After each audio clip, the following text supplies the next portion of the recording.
ऐसा सवाल टूटता ही है। और ऐसे सवाल के बाद एक पल के लिए दिल होता है कि हम सुसाइड कर ले, दिल में होता है कि सुसाइड कर ले, लेकिन फिर मेरा बच्चा का चेहरा मेरे सामने आ जाता है। कहते नहीं, हमको अपने बच्चे के लिए जीना है। इंसान की जो पेट होते हैं वो दोजक की आग से भी बहुत बड़ा होते हैं, क्योंकि ये वही पेट होते हैं जो चोरी करने से लेकर बेशरम बेहाय करने को भी मजबूर करते हैं। तो बहरहाल आप लोग को हम बताएंगे इसकी हकीकत क्या है, कि पेट की आग क्या होती है। ये भी आपको हम बताएंगे कि पेट के कारण क्या क्या लोग कर लेते हैं, चोरी भी कर लेते हैं। तो बहरहाल इस वक्त हम मधेपुरा में हैं और मधेपुरा के सिंहेश्वर में है, और सिंहेश्वर की एक पंचायत है, पंचायत का नाम जझटसवेला है। जझटसवेला पंचायत के झिटकिया वार्ड नंबर 6 में है, और हमारे साथ एक टोटो चलाने वाली है जो काफ़ी दिनों से टोटो चला रही है। हम उनसे बात करते हैं क्या इनकी मजबूरी थी जो ये टोटो चला रही है। जी, क्या नाम हुआ आपका? जी, मेरा नाम नगमा परवीन है। काफ़ी वायरल हो रहे हैं, चर्चित हो गए हैं टोटो चला के। क्या सर क्या फ़ायदा है ऐसा वायरल होने का? वायरल होने से क्या होता है सर? पेट थोड़े ना भर जाएगा वायरल होने से। अगर हमको खुद का पैसा होता है या मेरे घर में पापा ज़िंदा होते तो ख़रीद के देते। और महिला होने के कारण को किराया पर भी जल्दी हमको ऑटो नहीं देता है, क्योंकि हमारे बिहार में प्रचलित नहीं है महिला को मर्दों के बराबर काम करने का। भले बिहार में महिला को 70% आरक्षण, ये सिर्फ कहने के लिए है कि महिला को 70% आरक्षण है, लेकिन सच्चाई तो ये है कि बिहार में इंसान को बस यही कहा जाता है कि तुम महिला हो, महिला के हद में रहो, घर में रहो, तुम्हारा घर तक ही सीमा है। अभी भी ये प्रचलन है। बड़े बड़े शहरों में मान के चलिए महिला पुरुषों के बराबर है, लेकिन बिहार में नहीं है। अभी हमारे ज़िला में तो नहीं है, बाकी तो हमने देखे हैं। हमारे ज़िला में हम देखते हैं कि बहुत आदमी हमको उल्टा सीधा कहता है, क्योंकि हम महिला है और गाड़ी चला रहे, रोड पर निकल रहे, पढ़ाई कर रहे। खास करके हमारा गांव झिटकिया, यहाँ तो कहा जाता है कि इतना पढ़ के क्या होगा, तुम पढ़ो ही मत।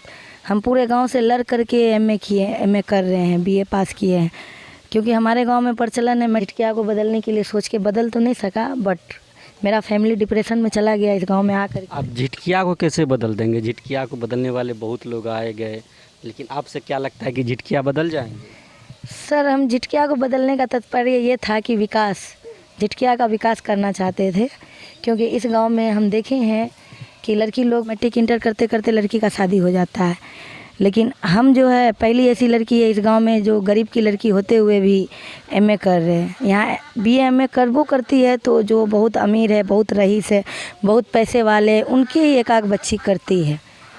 और हम अभी भी शादी करना नहीं चाहते थे, लेकिन यही प्रेम उरेम का चक्कर हो गया मेरे ज़िंदगी में, और घर का हालत भूखमरी जैसा था।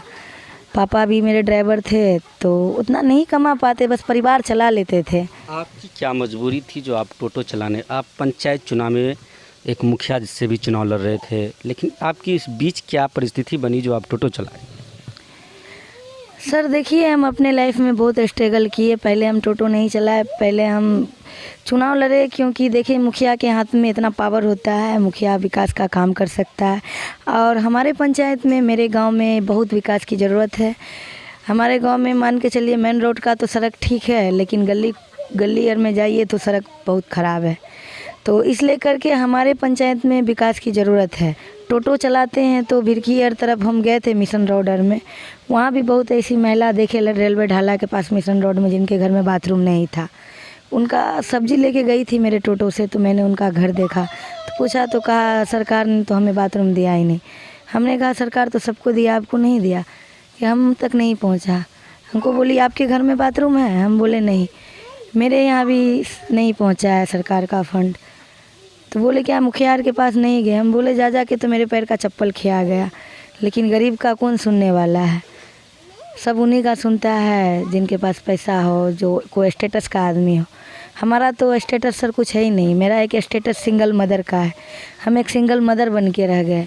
गांव समाज रिश्तेदार सब यही सजेस्ट करते हैं कि तुम्हारे हस्बैंड तो तुमको त्याग दिए हैं, तुम एक प्रत्येकता महिला हो, तो वो शादी कर लिए, अपना घर बसा लिए, तो तुम भी शादी कर लो।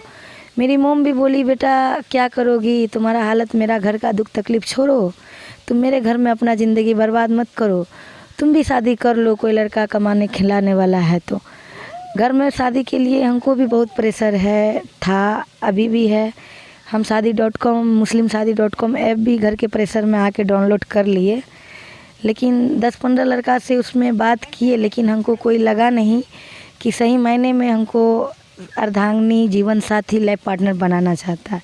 हमको लगा जिस टाइप का मेरा पति था इसी टाइप का लड़का सब शादी.com ऐप में आ गया है। जब हम क्लास करने और जाते हैं तो समाज में बहुत लोग हैं जो ऐसे एक जवान बेटी जब बाहर निकलेगी तो लोग के भावने जो है कई तरह के भावने, कई तरह के सवाल तो उठते ही होंगे। जी सर, ऐसा सवाल टूटता ही है और ऐसे सवाल के बाद एक पल के लिए दिल होता है कि हम सुसाइड कर ले, दिल में होता है कि सुसाइड कर ले, लेकिन फिर मेरा बच्चा का चेहरा मेरे सामने आ जाता है। कहते नहीं, हमको अपने बच्चे के लिए जीना है, हम मर जाएंगे तो मेरा बच्चा का ज़िंदगी मेरे जैसा होगा और हम इतना बदनाम हैं तो लोग उसको क्या कहेगा कि तुम्हारी माँ तो ऐसी थी, पैदा करके तुमको चली गई। उसको भी समाज के ठेकेदार लोग वही बना देगा जैसा वो हमको बनाना चाहता था। हम बन नहीं पाए तो बदनाम कर दिया, दामन पे दाग लगा दिया। शादी कब किए, फिर बच्चा कब? 2021 में मान के चलिए। शादी कब की? देखिए, शादी का तो डेट एग्जिस्ट हमको याद है नहीं, लेकिन जो लड़का हमसे शादी किया वो बचपन से मेरे पीछे पड़ा हुआ था। एक दिन मेरे घर पे कोई था नहीं तो वो ज़बरदस्ती आके मेरे साथ किया और घर में कोई नहीं होने के कारण 2 हाथ दिया तो हमको होश तो रहा नहीं, तो रिलेशनशिप बना लिया और हम प्रेग्नेंट हो गए। कोर्ट में केस किए, 8 महीना हम समझिए बिन ब्याही माँ बन करके पूरे पंचायत में घूमे। इस कारण मेरा इज्जत का और वाट लग गया। बहुत लोग बोला अबॉर्शन करा लेना चाहिए, बच्चे को मार डालना चाहिए, लेकिन उस बच्चे का क्या कसूर था, हम उसको कैसे मार सकते थे। बहुत इंसान बोला तुम्हारा तो डॉक्टर इंजीनियर लड़का से शादी हो जाता, जितनी सुंदर हो, खूबसूरत हो, पढ़ी लिखी हो, लेकिन एक बच्चे को पच्चर को ले आई तुम और इस कारण तो तुम्हारा ज़िंदगी ख़राब हो गया। बच्चे को तुम आप क्या ज़िंदगी दोगी, शादी करती तो फिर दूसरा बच्चा पैदा हो जाता। लेकिन सर देखिए मेरा बच्चा कितना मासूम है, इसका क्या कसूर है, इसको हम दुनिया में आने से पहले कैसे मार सकते थे। तो सर बच्चे, कोई माँ जो होती है ना उसको बच्चा को बिना देखे उससे प्यार हो जाता है। जब वो प्रेग्नेंट होती है वो प्यार एक अटैचमेंट होता है, इस टाइप का प्यार होता है जैसे माँ बाप से हो, भाई बहन से हो, उसी टाइप का प्यार होता है। और अगर लाइफ पार्टनर ओरिजिनल में प्यार करे तो उसका भी प्यार एक माँ बाप जैसा, भाई बहन जैसा ही होता है। क्योंकि एक हस्बैंड जो होते हैं वो अपनी पत्नी को माँ का, बाप का, भाई का, बहन का, हर किसी का प्यार देते, तभी तो पत्नी अपना घर द्वार छोड़ के वहाँ रह पाती है। लेकिन सर हम लोग की तो ज़िंदगी में ऐसा कोई प्यार था ही नहीं। मेरे ज़िंदगी में तो सिर्फ खिलवाड़ था। जो इंसान मेरे ज़िंदगी में घुसा प्यार के नाम पे, उसको मेरे जिस्म से प्यार था, मेरे शरीर से प्यार था, मेरे जिस्म का भूख था। आपसे प्यार नहीं था, आपके जिस्म से? जी सर, इसी कारण हम अपना जिस्म को चाहते हैं कि धूप में जल के हम बहुत ख़राब हो जाए, ताकि किसी भी इंसान को मेरे जिस्म से प्यार ना रहे। हम जानबूझ करके अपना चेहरा, शरीर ख़राब कर रहे हैं, ना ही हम अपने चेहरे का केयर करते हैं। हम ब्रश तो कर लेते हैं, दांत साफ़ कर लेते हैं, लेकिन चेहरा को नहीं साफ़ करते हैं। ना ही हम साबुन से मुँह धोते हैं, ना ही फेस वाश से मुँह धोते हैं। वैसे मेरा बजट ही नहीं है कि हम इतना कर पाए, क्योंकि एक फेस वाश भी 150-200 में देता है, उतना में मेरा घर में 1-2 दिन बच्चा दूध पी लेगा, तो इसीलिए हम नहीं करते हैं। और सर कोई शौक़ नहीं है, कोई उमंग नहीं है। हम जिंदा तो है लेकिन एक जिंदा लाश की तरह। मेरा आप जो देख रहे हैं ये सिर्फ शरीर है, जिस्म तो है लेकिन इसमें जान नहीं है, वो ख़त्म हो चुका है। हम एक जीते जागते जिंदा लाश थे। लेकिन मेरे अंदर जो आप लोगों को हिम्मत दिख रहा है पैसे कमाने की, रोड पे चलने की, भीड़ भाड़ में चलने की, उसका क्रेडिट मेरा परिवार, मेरे बच्चे को जाता है। क्योंकि ये लोग का रोता बिलखता भूखा पेट ना रहे तो आप हमको नहीं देख सकते। हम भी हिम्मत हार करके सुसाइड कर लेते, मर जाते, लेकिन हम अपने बच्चे का चेहरा देखते हैं और ज़बरदस्ती हिम्मत करते हैं। और शरीर में ताकत नहीं भी लगे फिर भी ज़बरदस्ती खुद को तैयार करते, गिरते पड़ते जाते हैं, हिम्मत जुटाते हैं, खुद को तैयार करते हैं पैसे कमाने के लिए, काम करने के लिए, और पैसे कमा के हम अपना भरण पोषण अपने बच्चों का करते हैं। हाँ, इस क्रम में पूरे दिन हमको भूखा प्यासा रहना होता है। खुद का रिक्शा नहीं है कि मेरा इनकम कुछ ज़्यादा हो, जिसका खुद का है वो 500 से प्लस। रिक्शा कब से चलाती है? रिक्शा हम 1.5 महीना से चला रहे हैं, जिसमें 1 महीना तो हम एक फ्री में रिक्शा चलाए, 1 लीटर दूध पे बच्चे का 50 रुपया का दूध पे बस रिक्शा चला है। और 2-4-5 आदमी का रिक्शा पैसा दे करके चलाए। मार्केट में फ्री में 1 महीना रिक्शा चलाने का मेरा व्यू था, पर्पस ये था कि मेरा मार्केट में पहचान बन जाए, जिससे कोई हमको रिक्शा दे दे किराए पे। और फिर भी चलाने के बावजूद भी एक आदमी रिक्शा दिए, बहुत आदमी नहीं देना चाहता है, महिला है आपको कैसे दे दे। एक हमारे बस स्टैंड में अतुल शोरूम में मैंने उनसे भी रिक्शा मांगा, सुना कि वो किराए पर रिक्शा लगाते हैं। उनका भी शोरूम का मैनेजर का कहना हुआ, देखिए मैडम जी, ये हम लोग को इसी गांव में रहना है, इसी समाज में रहना है, और हमारा मधेपुरा विकसित नहीं हुआ है।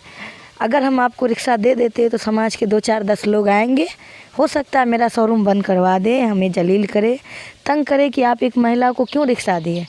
हमारे तरफ से आपको पूरा सपोर्ट। एक महिला ट्रेन चला सकती है लेकिन एक महिला रिक्शा नहीं चला सकती। तो बोले हमको आपके समाज के ठेकेदारों से डर लगता है, हमको तो आखिर इसी समाज में रहना है, अपना शोरूम चलाना, अपना बिजनेस करना है। आपकी वजह से हम अपना बिजनेस तो बंद नहीं कर देंगे। है लीजिए पैसा, आप खाना खा लीजिए। वो एक डाटा ऑपरेटर थे, उनको 200-250 रुपया दे दिए, बोले जाइए मैडम आप बहुत कमज़ोर लग रही है, लग रहा है आप बहुत भूखी प्यासी हो, जाके कुछ खा पी लो, लेकिन इससे ज़्यादा मदद नहीं कर सकते आपका। रिक्शा किस कारण से चलाना पड़ा आपको? क्या आपके पीछे की बैकग्राउंड थी जो आप रिक्शा चलाने को मजबूर हो गए? सर देखिए, मैं तो पढ़ी लिखी हूँ, आपको मैंने पहले भी बता चुकी हूँ। अभी मैं इतना परेशान नहीं, और आप एक साथ इतना सारा सवाल कर रहे, समझ नहीं आ रहा क्या बोलूँ क्या नहीं बोलूँ, तो इस कारण उल्टा सीधा बोलने का पीछे कुछ बोल रही। और दयनीय हालत की वजह से जो है दिमाग में बहुत ज़्यादा प्रेशर है, और खुद का रिक्शा होता तो थोड़ा प्रेशर कम होता। माँ के घर में बोझ बन के ही रह रही हूँ, तो भाई बहन का हालत देखा नहीं जा रहा है, परिवार का जलावन तक के लिए पैसा नहीं है, बांसर का पत्ता से खाना बन रहा है, जैसा कि आप लोग देखे ही होंगे। गैस भराने तक के लिए पैसे नहीं है, क्योंकि मम्मी तो 10 साल पहले गैस का कनेक्शन ली थी, जब हम लोग का लाइफ दिन अच्छा था, पापा जीवित थे।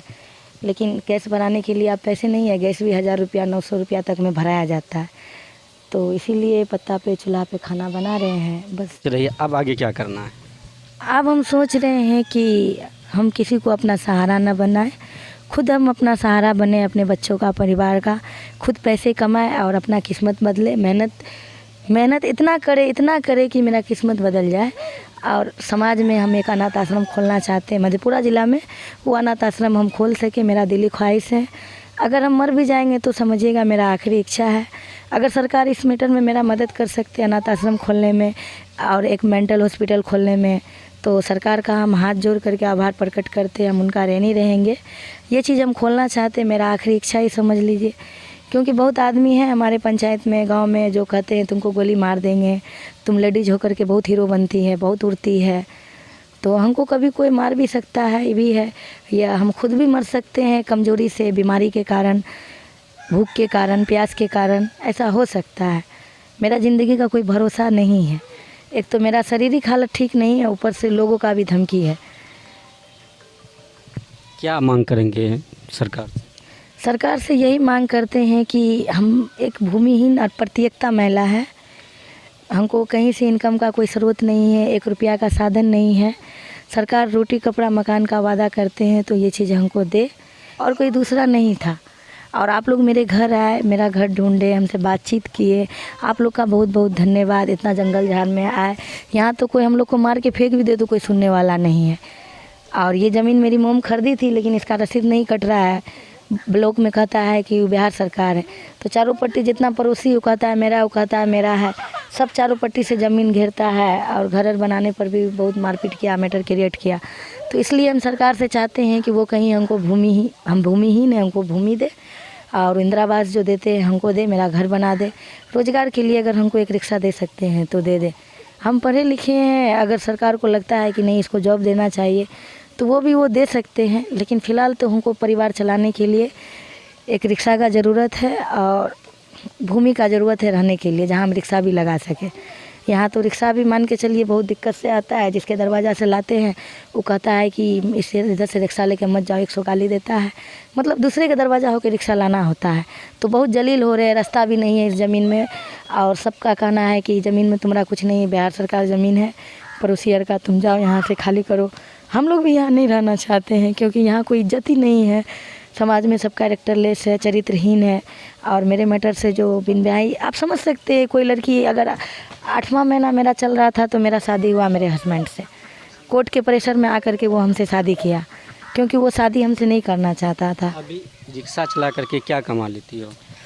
दूसरे का रिक्शा है 500-600 रुपया कमा लेते हैं, तो जिसमें 300 रिक्शा वाला को देना होता है जिसका रिक्शा है, और 300-350 वो ले लेते हैं, और फिर उसके बाद 250-300 हम अपने घर ले आते हैं।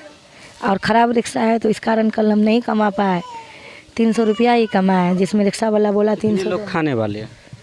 मेरे घर में 4 बहन 4 भाई, एक माँ और एक हम, टोटल 9 लोग हैं। इनकम का स्रोत कुछ भी नहीं है। खाते फिर कहाँ से, कैसे मैनेज करती हो ये सब चीज़? सर हम रिक्शा चला रहे हैं तो मैनेज हो रहा है, कर ले रहे हैं। नहीं चला रहे थे तो बहुत दिक्कत था, और एसडीओ ऑफिस दौड़ दौड़ करके हम राशन कार्ड बनाए हैं, लेकिन मेरा जो डीलर है राशन हमको ठीक से देता नहीं है। कभी आधा देता है, कभी लॉकडाउन वाला नहीं देता है, कभी साफे नहीं देता है। इस बार 2 महीना से राशन नहीं दिया है। आप वहाँ पर डीलर के घर के पास सीसीटीवी कैमरा है, उसके भाई यार के घर में, आप कैमरा खोल के देख सकते हैं। हम 10 बार उसके दरवाज़ा दौड़ के गए, लेकिन हमको अभी तक राशन नहीं दिया। सुबह आइए, शाम आइए, कल आइए, परसों आइए, फुर्सत नहीं है, बिजी है, ऐसे करके टाल जो देता कर रहे थे इसका जिम्मेदार कौन है? सर हमको लगता है कि सरकार का ढील है, सरकार करा नहीं है। सरकार को जितना स्ट्रिक्ट होना चाहिए सरकार उतना स्ट्रिक्ट नहीं है। सरकार को स्ट्रिक्ट बनना चाहिए ताकि आम जनता के लिए वो जो सिस्टम बना है, जो कानून बना है, वो उन तक पहुंच सके। मेरा ये मानना है।